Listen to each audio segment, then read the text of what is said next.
Welcome, friends, in today's session of Business Regulatory Framework. Currently, we are dealing with Companies Act 2030, Unit 2, and the weightage is 25%. Friends, there are various types of companies. As per Companies Act 2030. Like there is a chartered company, there is a statutory company, there is a registered company which covers private and public company. There is a company which is limited by shares. There is a company limited by guarantee. It may be a mixed company limited by shares and guarantee. There may be an unlimited type of company related with shares and related with guarantee. Then there is a new breeds of companies are also there, like one-person company, small company, uh, dormant company, and other various types of companies relating with control, like holding company, subsidiary company, associate company, foreign company, government company, producer company, and so on. Non-profit making companies are also there, like NGOs. So there are various types of companies. From that, we are going to discuss one type of company, and that is dormant company. So today we are going to understand the concept of dormant company. So what are dormant companies? Where a company is formed and registered under this act for a future project or to hold an asset or intellectual property and has no significant accounting transactions. Now let us highlight the points first. Where a company is formed and registered. Company की रचना हो गई है, इसका registration हो गया है as per companies act. अब जब रचना की गई थी तो माना गया था, यहाँ ऐसा सोचा गया था कि कंपनी को कुछ फ्यूचर प्रोजेक्ट्स मिलेंगे, कंपनी का फ्यूचर अच्छा होगा, फ्यूचर प्रोजेक्ट्स मिलेंगे, और company will hold an asset, और इट में have an intellectual property. Intellectual property आप अच्छे से जानते हैं क्या होता है. Patent, goodwill, copyright, trademark etcetera. यानी इसमें से कोई ना कोई एक चीज फॉलो करेगी. प्रोजेक्ट होगा, कॉन्ट्रैक्ट होंगे, एग्रीमेंट होगा, कुछ ना कुछ ट्रांजेक्शन्स होंगे, ऐसा माना गया रजिस्ट्रेशन करते वक्त. पॉजिटिव ही होना. कब आप कोई भी प्रोजेक्ट स्टार्ट करिए, कोई भी कंपनी स्टार्ट करिए, आपने पॉजिटिव तो होना ही पड़ेगा ना. तो भाई कंपनी स्टार्ट कर रहे हैं, मानते हैं या समझते हैं कि भाई फॉलो करते हैं कि भाई वो अच्छी चलेगी, हमारी बढ़ोतरी होगी, we will progress in that field, we will receive future projects, we will have our own assets, we will have intellectual properties also, ऐसा मान के चलते थे. लेकिन होता क्या है, कभी कभी कुछ सिचुएशंस इतनी वर्स्ट हो जाती है कि क्या बताएं, कि has no significant accounting transactions. एक भी अकाउंटिंग ट्रांजेक्शंस नहीं हुए, काफी टाइम से एक भी अकाउंटिंग ट्रांजेक्शंस नहीं हुए, कोई व्यवहार ही नहीं हुआ है, कोई प्रोजेक्ट नहीं मिला, कोई एग्रीमेंट नहीं हुआ, कोई कॉन्ट्रैक्ट नहीं हुआ, नथिंग. तो इस सिचुएशन में कंपनी को क्या माना जाएगा? तो ये कंपनी कैसी कंपनी हो सकती है? सच अ कंपनी जिसके पास कोई प्रोजेक्ट नहीं है, कोई एसेट होल्ड नहीं कर रही है, कोई इंटेलेक्चुअल प्रॉपर्टी नहीं है, कोई ट्रांजेक्शंस नहीं है. सच अ कंपनी और एन इनएक्टिव कंपनी, यहाँ नाम यूज किया गया है इनएक्टिव कंपनी. डॉर्मेंट का यूं समझ लीजिए दूसरा नाम inactive company. Such a company और एन इनएक्टिव कंपनी में मेक एन एप्लीकेशन. एप्लीकेशन करना पड़ेगा. ऐसी इनएक्टिव कंपनी को क्या करना पड़ेगा? एप्लीकेशन करना पड़ेगा, अप्लाई करना पड़ेगा. किसे अप्लाई करना पड़ेगा? रजिस्ट्रार को, सामने से. रजिस्ट्रार कौन है? The person who gives license to start a company is called registrar. Register नहीं है, रजिस्ट्रार है, शब्द का ध्यान रखना. ठीक है. तो ये जो रजिस्ट्रार, भाई आप हमें डॉर्मेंट कंपनी का स्टेटस दीजिए. We are dormant company, we are inactive company, we are passive company, हम निष्क्रिय हो चुके हैं. तो हमें ऐसा सर्टिफिकेट दीजिए, स्टेटस दीजिए. ऐसा स्टेटस मांगने की जिम्मेदारी किसकी है? खुद कंपनी की है. जो इनएक्टिव हो चुकी है वो कंपनी खुद सामने से अप्लाई करेगी रजिस्ट्रार को और कहेगी कि please give us the status of dormant company, क्योंकि हमने कोई ट्रांजेक्शन ही नहीं किए, व्यवहार ही नहीं किए. तो आप सामने से हमें डिक्लेयर कर दीजिए कि मैं ऐसा स्टूडेंट हूँ कि मेरी एटीकेटी आ चुकी है. मैं फुल्ली पास नहीं हूँ, मैं एक्टिव नहीं हूँ, मैं इनएक्टिव हूँ, मैं डोरमेंट कंपनी हूँ, ऐसा स्टेटस सामने से हासिल करना है। सेक्शन 455 सब सेक्शन 1 के हिसाब से ये हमने चर्चा की है, कंपनीज एक्ट का ये सेक्शन है। तो ये होगी इसकी डेफिनेशन। डेफिनेशन में हमने दो चीजें देखी, एक देखा इनएक्टिव कंपनी, और दूसरा जो इंपॉर्टेंट वर्ड है सिग्निफिकेंट अकाउंटिंग ट्रांजेक्शन्स, ये क्या होते हैं वो समझते हैं। तो what is an inactive company, आप कब मानेंगे कि ये कंपनी इनएक्टिव हो चुकी है, तो उसके भी पॉइंट्स है, पैरामीटर्स है। An inactive company is a company which has not been carrying on any business or operation। आप देख सकते हैं मैंने हर एक पॉइंट के अंदर जो नोट है, बहुत बड़ी नोट है, वो हाईलाइट किया हुआ है। इसमें सारी नेगेटिव बातें हैं। नॉट नॉट नॉट, इनएक्टिव का मतलब ये हुआ which has not been carrying on any business or operation। जिस पर्पस के लिए आपने अपना ये कंपनी स्टार्ट किया था, आपके हाथ में कोई बिजनेस नहीं है, कोई ऑपरेशन नहीं है, कोई एक्टिविटी नहीं हो रही है एक तरीके से। has not made any significant accounting transactions during the last 2 financial years। यहाँ 2 साल की बात हो रही है, पिछले 2 सालों में एक भी इंपॉर्टेंट अकाउंटिंग ट्रांजैक्शन नहीं किया है, एक भी व्यवहार नहीं किया है कि जिसमें प्रॉफिट हो लॉस हो, कुछ भी नहीं, एक भी व्यवहार नहीं। 2 साल हो गए। जहां व्यवहार नहीं होगा वहां स्टेटमेंट क्या बना के करोगे? तो बात आती है आगे स्टेटमेंट की। ट्रांजेक्शन होंगे तो आप स्टेटमेंट बनाओगे ना कि सर हमारे 5 प्रोजेक्ट पास हो गए और हम प्रोजेक्ट पे काम कर रहे हैं, हमारा इतना फायदा हुआ, ऐसा कुछ होगा तो आप रिपोर्टिंग करोगे। ऐसा कुछ हुआ ही नहीं, पिछले 2 सालों में एक भी व्यवहार नहीं, not a single transaction has been done. ऐसी सिचुएशन है तो वह वो कंपनी कैसी कंपनी है? Inactive company. Has not filed financial statements and annual returns during the last 2 financial years. अब ट्रांजेक्शन ही नहीं होंगे तो स्टेटमेंट बना के क्या करेंगे, क्या दिखाएंगे? जीरो जीरो नील। तो वहाँ फाइनेंशियल स्टेटमेंट्स ही नहीं फाइल होंगे, बनेंगे ही नहीं, तो क्या रिटर्न फाइल करोगे आप, क्या एनुअल रिटर्न्स फाइल करोगे?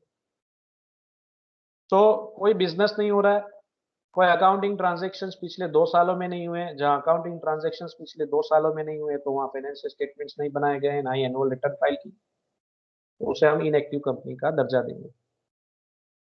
अब इसके अंदर जब हम चर्चा कर रहे थे ये सेकंड पॉइंट के अंदर, तो वहां वापस रिपीट हो रहा है सिग्निफिकेंट अकाउंटिंग ट्रांजेक्शन। तो what are significant accounting transaction? ये जो पॉइंट के अंदर जो पॉइंट आ रहे हैं ना, उसका भी शॉर्ट क्वेश्चन हो सकता है। They can ask you what are inactive companies, what is the meaning of inactive companies. या आपको ऐसा पूछ ले what are significant accounting transaction, ऐसा भी पूछ ले। तो सिग्निफिकेंट अकाउंटिंग ट्रांजेक्शन क्या होता है? It means any transaction other than, नीचे के जो 4 व्यवहार दिए ना उसको छोड़ दीजिए, इसको, इसके अलावा जितने भी ट्रांजेक्शन है वो सारे के सारे सिग्निफिकेंट अकाउंटिंग ट्रांजेक्शन है। The above transactions are not, the below transactions are not significant accounting transactions, they are general accounting transactions, they are not special accounting transactions। तो देखते हैं कौन से जनरल अकाउंटिंग ट्रांजेक्शन्स है। Payment of fees by company to the registrar. आप company start कर रहे हो तो फ्री में स्टार्ट नहीं कर सकते, रजिस्ट्रेशन की जो फीस होती है वो पे करनी पड़ती है, हर एक कंपनी को पे करनी पड़ती है। तो एक कॉमन बात हो गई, जनरल बात हो गई।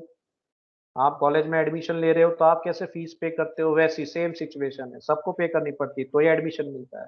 तो कंपनी स्टार्ट करते हैं तो फी पे करनी पड़ती है, पेमेंट ऑफ फी। तो पेमेंट ऑफ फी होगी तो कंपनी स्टार्ट होगी, ये कॉमन बात है, ये हर कंपनी करेगी। ये जनरल बात होगी, कोई सिग्निफिकेंट बहुत इंपॉर्टेंट बात नहीं होगी, ये महत्व का व्यवहार नहीं हुआ। सेकेंड पॉइंट है payment made by it to fulfil the requirements of the act or any other law. ठीक है, तो लॉ के हिसाब से जो भी रिक्वायर्ड पेमेंट है, यानी जो पेमेंट करना ही करना है, हर एक कंपनी को करना है एज पर लॉ, तो वो पेमेंट आपको करना करना है। इसके साथ साथ क्या है सर, ये पेमेंट कंपलसरी, जो पेमेंट करना है एज पर लॉ वो करना है। उसके बाद allotment of shares to fulfil the requirements of the act. Shares issue की है तो उसका अलॉटमेंट करना पड़ेगा, अलॉटमेंट भी सारी कंपनी करेगी ही करेगी, ये जनरल बातें हैं सारी। Payments for maintenance of its office and records. Maintenance का जो भी खर्चा हो रहा है, कुछ खर्चे फिक्स होते हैं, तो मेंटेनेंस का जो भी खर्चा हो रहा है ऑफिस एंड रिकॉर्ड्स का, तो वो भी किए गए हैं, यहाँ करे। ये सब अकाउंट, ये सिग्निफिकेंट अकाउंटिंग ट्रांजेक्शन्स नहीं है, this are common transactions, this are general transactions. ये महत्व के व्यवहार नहीं है, ये व्यवहार तो हर एक कंपनी करती है, और इसमें से कुछ चीजें तो फिक्स हो जाती है। ये जरूरी नहीं कि ये खर्चे होने ही होने हैं, इसमें से कोई भी एक स्वरूप हो सकता है, और ये जनरल एक्सपेंसेस है। अब इंपॉर्टेंट पॉइंट पे चलते हैं। Obtainment of status as dormant company. Dormant company का स्टेटस प्राप्त करने के लिए किन चीजों का ध्यान रखना है? जो कंपनी इनएक्टिव हो गई है, वो सामने से अप्लाई करेगी। An application is required to be made to the registrar of the company for obtaining the status of dormant company.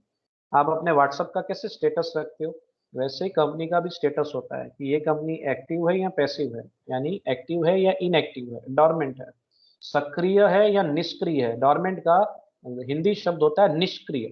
तो क्या ये कंपनी निष्क्रिय हो गई है? तो निष्क्रिय हो गई है, तो निष्क्रिय होने के लिए जो स्टेटस प्राप्त करना था उसके लिए भी एप्लीकेशन देनी पड़ती है रजिस्ट्रार ऑफ कंपनी को कि प्लीज हमें निष्क्रिय कंपनी आप इसकी घोषणा कीजिए। लेकिन इसके कुछ क्राइटेरिया, अगर आप वो क्राइटेरिया पूरे करते हैं तो आपको ये स्टेटस मिलेगा, ऐसे सबको ये स्टेटस नहीं मिल जाएगा। जैसे कुछ स्टूडेंट होते हैं, एग्जाम के अंदर पेपर ब्लैंक छोड़ के आते हैं, सामने से कहते हैं प्लीज हमें फेल करिए, कर ही देंगे। पेपर ब्लैंक छोड़ा है तो कहाँ से पास होने वाले हैं? तो एक तरीके से आप अप्लाई कर रहे हैं, please declare us as a dormant company. तो किसे अप्लाई करना है? आरओसी को, रजिस्ट्रार ऑफ कंपनी को। तो कौन से क्राइटेरिया फुलफिल होंगे तो हम कह सकते हैं हाँ भाई ये डोरमेंट कंपनी है, या ये डोरमेंट कंपनी के लिए अप्लाई कर सकती है।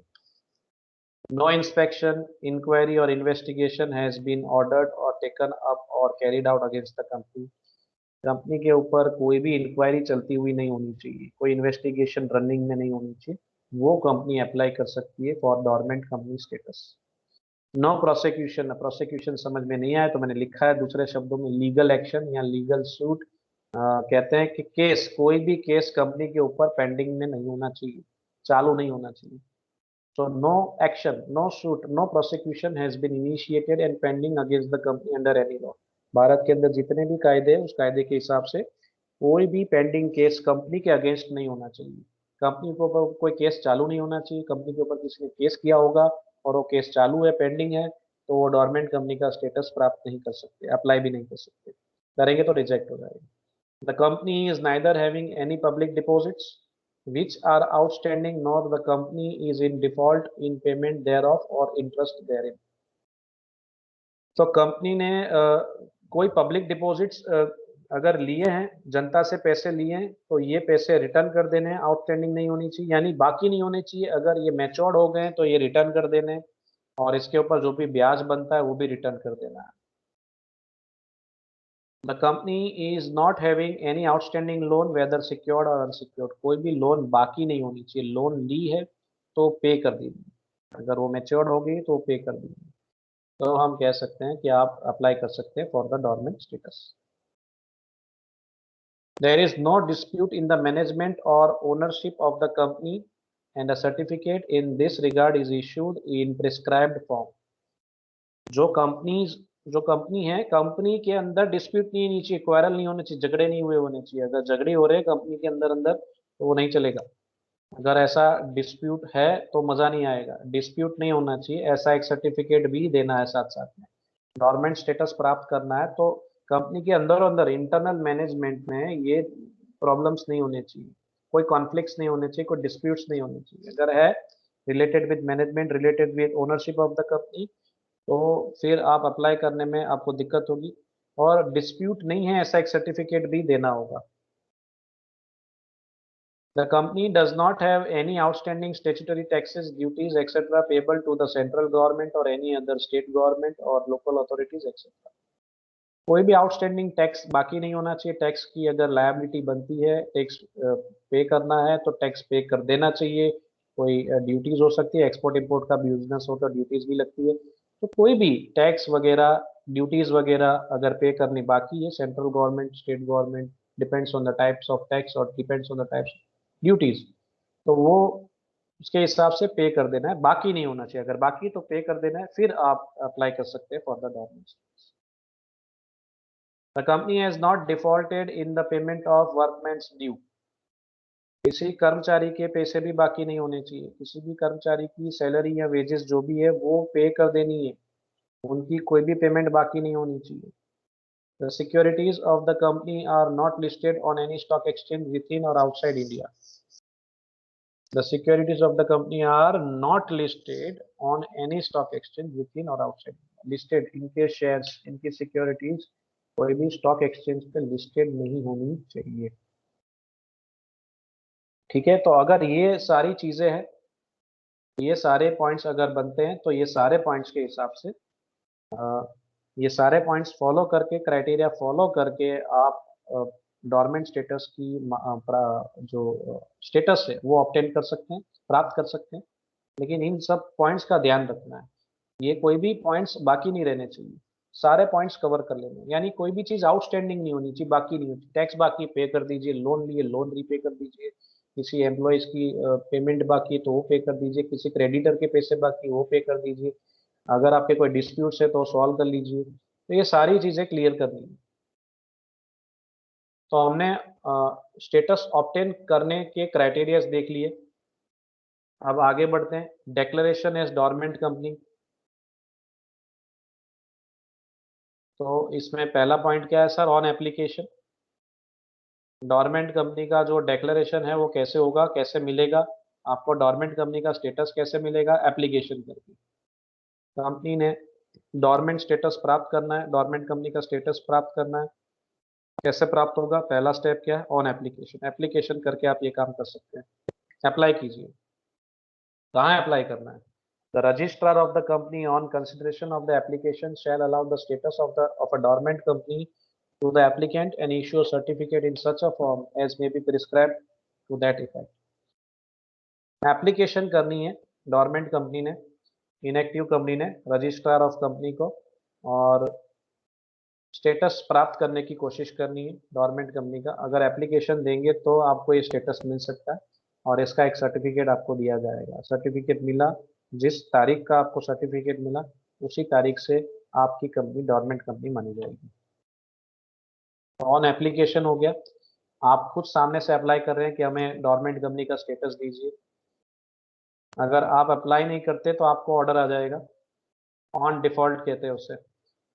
आपने कंपनी ने कुछ गलती की है, कंपनी अगर गलती करती है तो फिर आपको ऑर्डर दिया जाएगा। ऑर्डर कौन देगा sir? Registrar of company order देगी।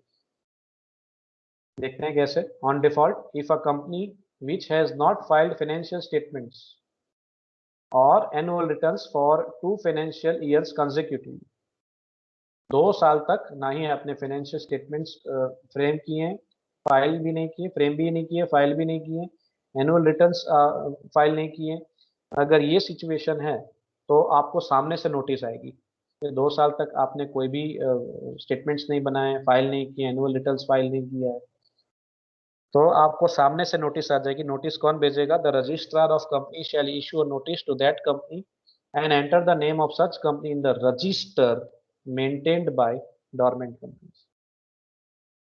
सामने से नोटिस आ जाएगा कि आपने 2 साल तक कोई भी स्टेटमेंट्स फ्रेम नहीं किए, फाइल नहीं किए, एनुअल रिटर्न फाइल नहीं किया है, तो हम आपको नोटिस दे रहे हैं। नोटिस में क्या होगा? रजिस्ट्रार ऑफ कंपनी नोटिस देगी और नोटिस में क्या लिखा होगा?